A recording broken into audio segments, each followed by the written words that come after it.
think about the watch as idea clarity. When you set out a goal for yourself, let's say you set a goal, you say, I want to be this, right? If you know that you want to be that thing, do you know all the steps in between that you need to take? Do you know all the things that you need to do in between to use your gifts and talents in order to get to that ultimate goal at that moment? Do you know them? Do you know all the steps you need to take? No. No, you don't. It's not clear, is it?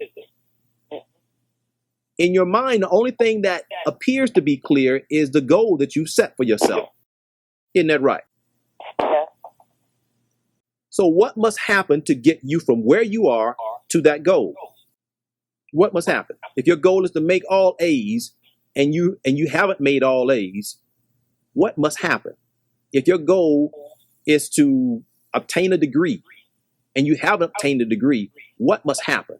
If your goal is to get a bonus in a raise in salary and you haven't gotten a raise in salary, what must happen? If your goal is to improve your health, what must happen? If your goal is to lose weight, what must happen? I'm trying to get you to connect the dots. What must happen? If you say, I want to be, I want to have, if you say those words, what must happen to bridge from where you are to that thing? What must happen? They must take action. You have to take action. But do you know the right action to take? Is it clear the right action to take? No, you need instruction. No, it's not clear. Just like that basketball goal. When we saw that basketball goal in the store, we knew that we wanted that basketball goal. We wanted it to be put up. But it wasn't put up at that time. It was in a box when we got it. So in order for it to get put up, we needed to take, as the twin said, actions. But if you take the wrong actions, you end up putting it together the wrong way, don't you? And you don't achieve the goal. Isn't that right? As Sister Shirley just said, if you don't have the instructions, if you don't have the key to help you understand the actions, the proper actions to take, you can never get to the goal. So what people mostly have when they say, I want to be this, and I want to be that, and they never get there, is because they don't have a way to be able to get pointed or shown to the path that leads them to achieve the goal. They don't have that. They're on their own. If they've not been taught to appreciate God in their lives, they're on their own. So therefore, they may want to make their grades better, but if they have not been pointed to or directed to a path that enables them to see clearly of what to do, they will never get there. See, the main thing that stands in the way between a person having a goal and where they currently are, their current reality, is that they don't have clarity. They must obtain idea clarity because it's an idea. When you set a goal or objective, it's an idea. But in order to get there, you have to have idea clarity. When the way that we should go is unclear, and that's what happens when we set a goal, it's unclear how you're going to get there. I personally have written many business plans about how to achieve goals, how to achieve a goal, how to build a business. But what is a business plan? It's a set of actions or instructions that you want to take in order to achieve a goal. But just because you write it down, it doesn't mean that it's the right what? Just because you write it down, it doesn't mean it's the right what? Instructions, right? It's the right actions. So that means that you can take the wrong actions. And what will happen if you're taking the wrong actions? More often than not, you're going to lose. You're not going to win. You won't get the prize. You won't succeed. So God said, say it again, please. Or your plan will fail. Your plan will fail. That's exactly what will happen. So what is the Lord promising us in this book of Proverbs? What is he talking about? What is the Bible talking about? It's talking about the fact that we don't have to fail. That failure is not equal to becoming more.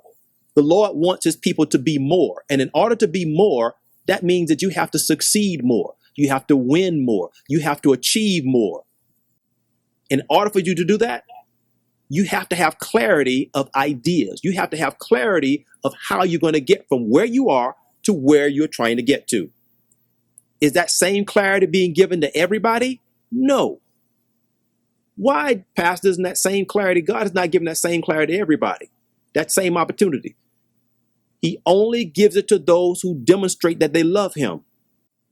He gives people clarity to show them how to get to him so that they can begin getting this clarity. They can get this instruction and get this clarity. But until they acknowledge him, they won't get it. They won't get it. So who do you live your life for? You can't live your life for other people. You have to live your life for you. So if you've chosen to love God, if you've chosen to try to apply his word, to follow his instructions as he talked, as he called the word, the commandments are God's instructions, just like the instructions that guide that we use to help us properly put that basketball goal up. God gave us the instructions in this Bible to help us properly and effectively obtain whatever prize we desire, we seek after, whatever thing we want to win in or be the best at, whatever thing we want to achieve or be the best at, whatever success that we desire to have in our life. God has given us the path to get there. But in order to get there, we must understand that we always have to have clarity of our ideas. In order to put together an effective plan, you got to have clarity of your idea. God helps us and he will help us. But what he said that we need to simply do, when we've shown that we love him by following his instructions, he said all we have to do is simply ask him. Go over to St. Matthew 7 with me. St. Matthew 7. Let me have someone read verse 7. Ask and it shall be given you. Seek and ye shall find. Knock and it shall be opened unto you. For everyone that asketh receiveth, and he that seeketh findeth, and to him that knocketh it shall be opened. Hear what the Bible is telling unto us. The word and encouragement that God is giving us. The Bible said we simply have to ask and it shall be given unto us. That's how simple God made it. The problem is that people don't take God up on his word. That's what the problem is. People don't want to watch. That's what the problem is. We said for everyone that asks, they're going to what? They're going to receive it. Jesus didn't say that there will be some that won't receive it. He's talking about those who show their love for God. He's not talking about those who are not lovers of God. This word is for people who love God. It's not for people who don't love God. People who don't love God are on their own. And the first thing they have to learn how to do is to show their love for God. And when they show their love for God and honor him, then God will provide this additional direction and guidance. Until then, they're on their own. But for those who love God, the Bible said, everyone that asks, you're going to receive.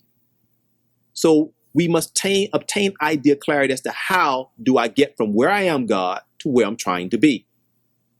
He said, simply ask. But then what must we do? Think about this for a moment. Reflect back on your life. Whenever you made a request, particularly of your parents, when you ask, what must you do in order to receive? When you look back in your life, when you ask something of your parents, what must you immediately do once you ask?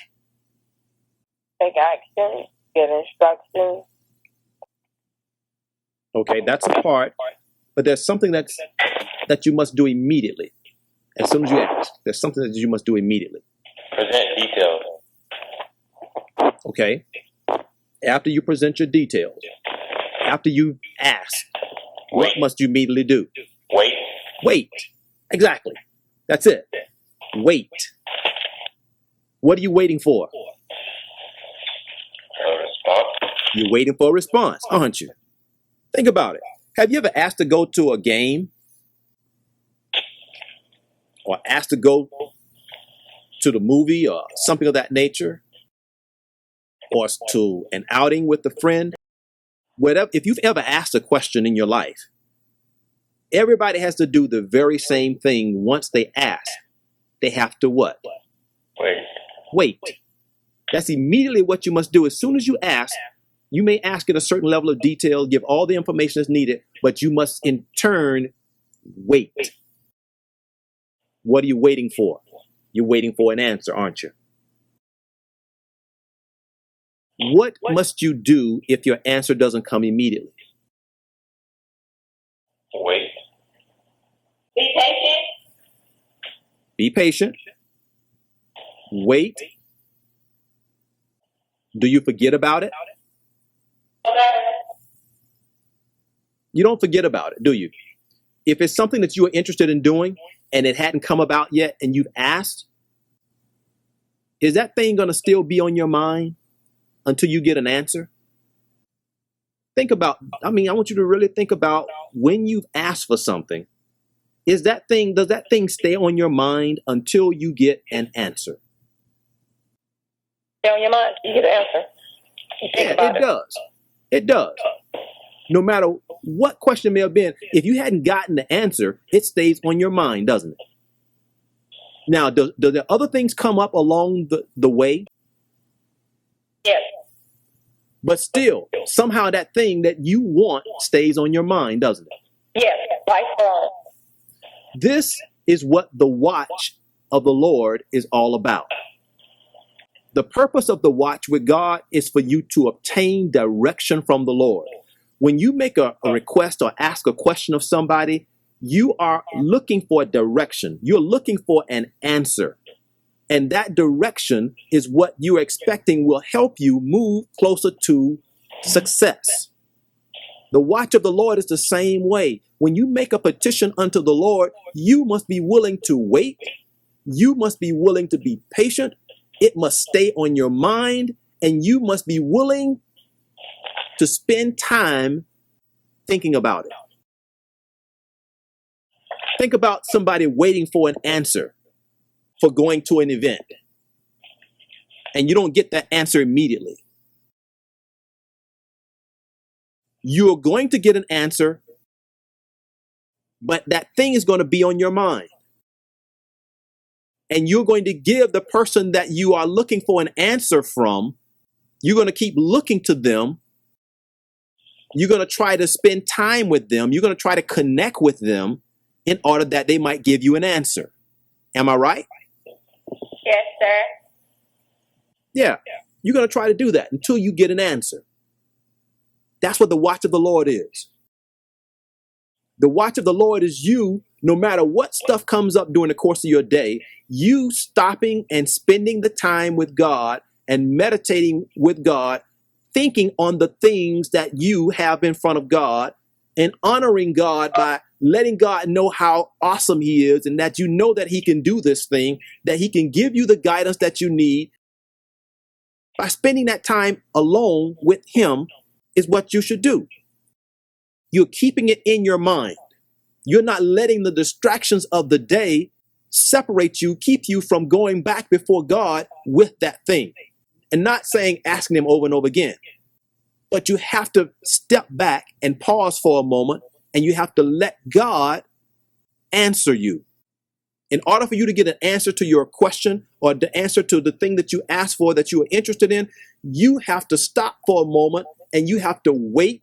You have to listen for your answer. And most people are not willing to do that with God. That's the reason why they don't hear their answer. That's the reason why they're in the Pac-Man game and they always end up getting chewed up and having to start the game over. That's the reason people end up failing and not having an opportunity to start again, because they're not willing to wait, to listen, to watch. And another thing. Go ahead. Another thing I've been telling myself lately, and you can ask Shirley this. Every day I tell myself, Linda, move out of God's way today. We got to move out his way. Yes. Let him direct our path or give us the answer. You know, we just got to move out his way. Because if we don't, we won't hear it. Exactly. We have to be still. You've heard the expression, the word tells us, be still and know that I am God. Be still and know that I am God. That guidance is simply trying to encourage us to recognize that God is God and that God is going to do what is required if we be still, are willing to be still. And that's what you're talking about, Beck. Being still and knowing that God is God. Exactly. That's the key. And what we have to understand is that God wants us to be successful in everything that we do, but we have to stop for a moment and pause. And that's what meditation is. You are not allowing all of the distractions that could come in to get in the way of you having a quiet moment with God. Yeah. Because therein is the way God answers you. We have to separate ourselves from the daily grind. We have to separate ourselves from the noise of all the confusing answers that could come along and give God an opportunity to speak. So we won't miss what he's saying. So we will not miss our blessing, our favor, our needed direction. But if we are busy doing everything, and we're so busy in all these other things, and we never pause to listen for the answer, how can we expect to get it? Remember, God is not going to do it for us. Just like a parent points the child to school, once the child gets there, the child then has to use their gifts and talents to show that they are capable. But if a child needs help, if a child needs training, if a child needs development, if a child needs to better understand something in the classroom, then the parent can point the child to other sources, including the parent themselves, to be able to help them gain that additional insight so that they can close those learning gaps and be better. But the key for us here is that we must wait for proper instructions. We must understand that it was our goal, and because we don't have clarity because we've reached the limit of our understanding. We've reached the limit of what we know, but we have not reached the limit of what God knows. Oh, praise be to God, from whom all blessings flow. It is our prayer at Clay Family Ministries that your life has been increased with the increase of God through this study. We appreciate and are thankful for your fellowship during this life skills study segment.